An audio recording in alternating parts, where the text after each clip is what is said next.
So, I wanted to talk about this before working out today and getting on with the rest of my work and the things that I had planned to do. I did not go on organization visits today like I have been.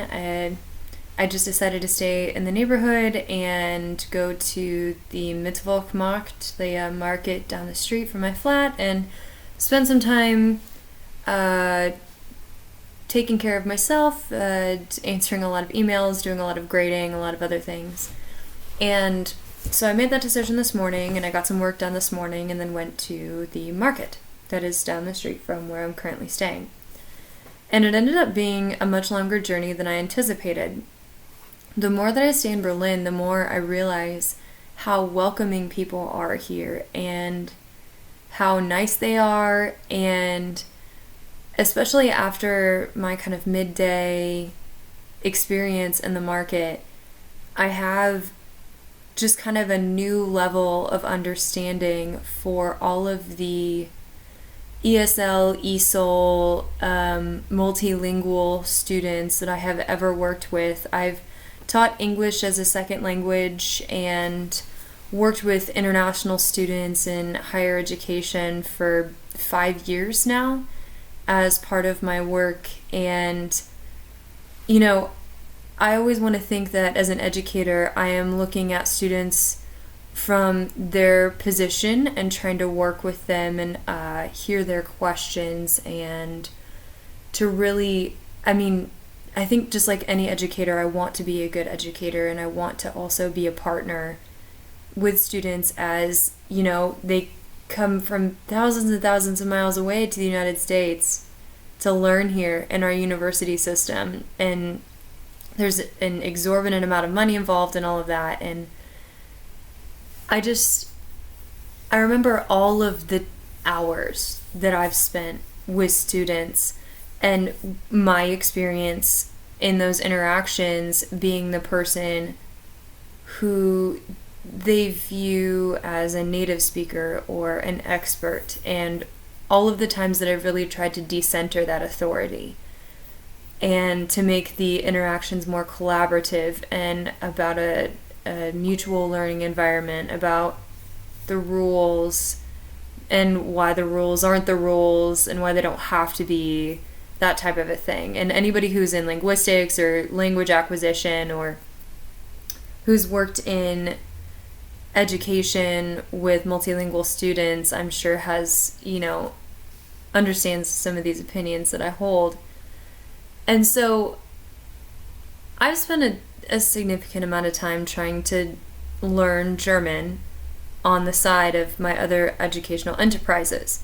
I studied it in undergrad, and then I've kind of tried to keep up with it on my own throughout the years, because I've always wanted to be able to come back here and to speak well enough or get around well enough while I was here. And I went to Regensburg this summer, which is in Bavaria, and I spent the whole time I was there thinking that my German was just awful. No one would speak to me. Even if I tried to open an interaction and speak German first, they would switch to English immediately. And I recall, as I was dealing with this summer, thinking that I had no language skills whatsoever and doubting my ability to ever learn it, and am I smart enough to handle this, and maybe it's just too hard. And I remember all of the times that I hear complaints from my international, multinational friends who are told, oh, you have an accent, or oh, I'm surprised you don't have an accent, or even, unfortunately, sometimes in the Midwest, people just saying, I can't understand you, you're not speaking English, these types of things. And I just remember thinking, wow, that must be really awful, because I'm sitting here and I'm trying and it's not working. What am I going to do? And so I've been here for a little over a week, and it's gone well. People can understand me. And I haven't known why. And in a lot of cases, even when I speak German to someone, I know I have an accent, I'm sure it's marked, and they just slow down and enunciate so I can understand them. And I haven't hardly had to ask anybody to repeat themselves. And so it's been this really great experience being in Berlin and actually being able to get myself around the city. Ask for directions, order my food, all just basic stuff that I couldn't do when I was in Senegal. Certainly, my French is definitely not at that level. And trying to contextualize my experience with people who move to another country or who go to another country and try to learn a language that they were not raised learning. And this happens a lot of time with international students in the US, and with kind of what we're seeing is English becoming this lingua franca since, basically the 1980s. And so I say all of this, and I ramble about all of this to say, I went to the market today and I sat down to write at the Getränkenkarte, which is the drink cart, and I had like a little sandwich with me, and so I sit there and I'm eating my sandwich and having my drink, and this older gentleman comes up and he asks if he can sit with me, and so he sits there and he's reading his newspaper, and I'm writing, and we're both just having our drink. And then this married couple comes up who's a little older as well, and they ask if they can sit down, and so they sit down with us too. And then this other woman who is friends with the first man walks up, and she asks to sit with us too, and so she goes and gets a chair, and so I am now sitting at a table with 4 people I don't know, and I don't know what's going to happen, but I just decided to keep sitting there and doing what I was doing because I was just writing and it wasn't a big deal, and everybody else in this area was doing the same thing. And so basically what ended up happening is at one point the woman who was a part of the married couple accidentally kicked the table or something while crossing her legs, which I do every time I sit down at a table. And it messed up what I was writing, and so she apologized, and I explained that it wasn't a big deal. And so they actually started making small talk, which is something that I've been told that Germans are not known for. And so they were asking me what I was doing and what I was writing about, and so I explained that I was a student. And so I'm doing all of this in German, and I'm starting to get nervous because I don't know. It's really hard to listen to something that someone's saying, translate it, and then respond back. And people know this who work in linguistics and who work in teaching second language or like multilingual acquisition. There's a ton of research on it. But I'm directly experiencing it. I'm experiencing my own difficulties with handling a language that I was not raised speaking. And so then, as I'm talking to these people, the other 2 people sitting at the table join in the conversation. And then for the next 2 hours, I sat with these people while they were all having a conversation, and they were including me in their conversation. And, every so often, the woman who was sitting to my right would check in with me and ask me if I knew what a certain word meant. And even at one point, the man who was sitting next to me, as part of the married couple, he said, he asked if I had studied German, and I said that I had in university, and he said, well, this can be your studying for today.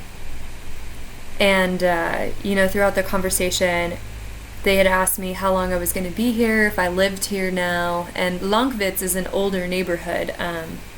A lot of the young people that live in Berlin live in Kreuzberg, Mitte, near Potsdamer Platz, or in Prenzlauer Platz, I think. Prenzlauer is the other neighborhood, and they're all north. They're north of Mitte, and I'm in the way south.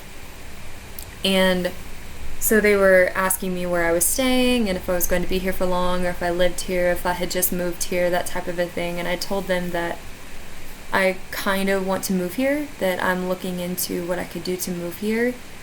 And they all knew I was an American at this point. They knew that I was from the US, and I'm always a little worried about telling people that I'm from the US because I'm afraid that there's some preconceived negativities that go along with that, just like any person engaging in an international setting. And their response was excited.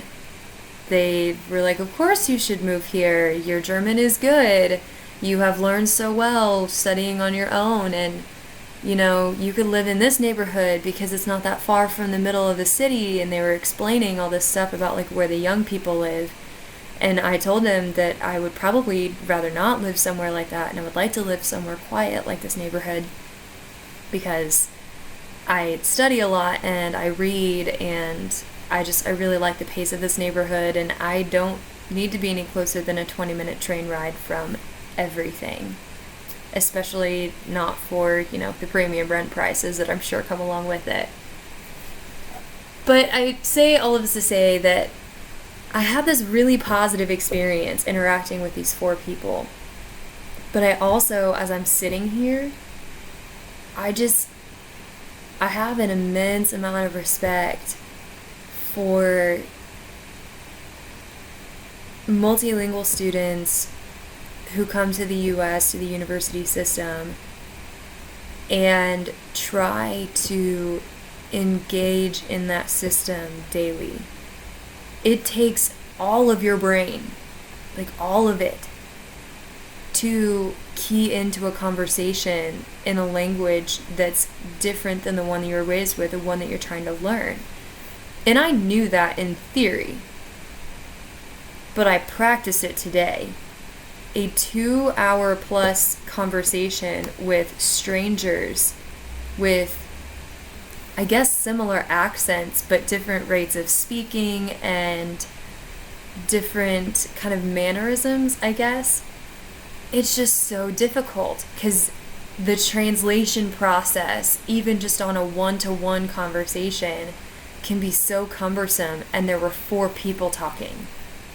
And I mean, I caught on and I was engaging in the conversation as much as I could, but it can be an incredibly taxing experience to try to hear everything at once and understand everything at once and then respond appropriately. And I think I did okay. It wasn't great. I didn't understand everything that happened. I could probably give a general summary of what everybody was talking about and what they were asking me about. And of course, we're sitting outside because people just sit outside here. Like, the cafe culture in France, at least from what I understood, is when it's nice outside, you sit outside. Here, the Getrankenkarte is sitting in some awning in the middle of a shopping area, and it has like a plastic thing over top of it so it doesn't rain, right? And the wind isn't in there as much. It doesn't get in there as much. But there's probably, 14 tables in this area around the Getrankenkarte by the drink cart. And people sit there for hours in, if you're in Fahrenheit, like 35-degree weather. Then just sit there, drink, eat a snack, chat with people. And they all know each other. The people who work the cart know everybody who's there. The people who sit there all know each other because it's a small retired neighborhood. And of course, there's beer, obviously, and there's wine and Prosecco and these other things, and coffee. They serve a lot of coffee. But there's also something called Glühwein, which is like warm wine stuff. And so I was basically sitting outside with these 4 people having a conversation in German to the best of my abilities, and sitting with them in my winter coat, zipped up, and drinking this piping hot liquid. And I was realizing how hardy the German people are they sit outside anyway. So what, it's cold. It's cold a lot of the time, I guess. And it's not raining on you, so have some Glühwein, make sure it's hot, drink it a lot, and you get to stay warm from the inside out. It was awesome. So basically, that's what this was about, was me talking for 15 minutes about my experience understanding what it's going to be like to continue to try to learn this language as I come back here more often and maybe someday even get the opportunity to move here. And I will update you all with some additional posts about food and other things in Berlin very soon.